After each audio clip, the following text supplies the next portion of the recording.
Also in the news tonight is President Aquino's assurance that nothing can stop the modernization of the armed forces of the Philippines. The President made the assurance in a speech during the 24th Annual School for Reserve Commission Convention in Camp Aguinaldo. Rocky Ignacio was there and she filed this report.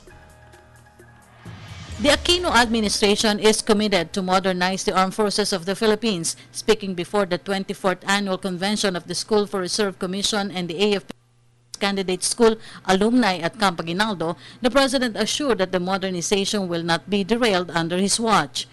Patuloy nating patitibayin sa tapat at makatwirang paraan ang sandatang lakas at ako mismo ang sisigurong matutupad ito sa lalong madaling panahon.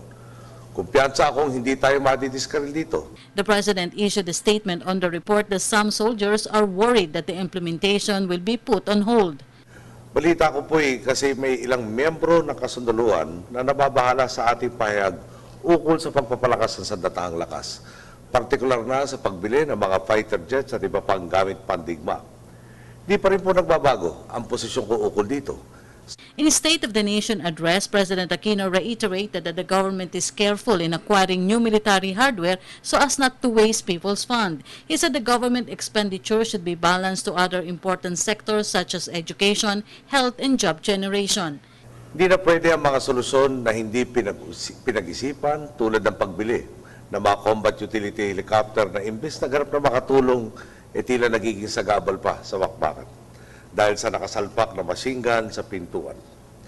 Sa tuwid na daan, walang puwang para sa mga barabarang pagtugon na sa halip na makaambag sa ating agenda ay lalo lamang naglalagay sa atin sa alanganin. Despite criticisms, President Aquino said reforms will continue in the AFP. Minsan, hindi ko nga po maintindihan kung saan hinuhugot ng ilang kritiko ang paniniwala nilang pinapabayaan daw natin ang ating mga sundalo.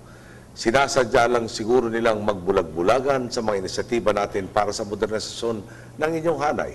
Hindi ba't dati nasanay na makakawal sa kulang-kulang na gamit, pabugak-bugak na armas o sasakyan, walang disenteng masisilungan at sa pamabaliwala ng pamahalaan.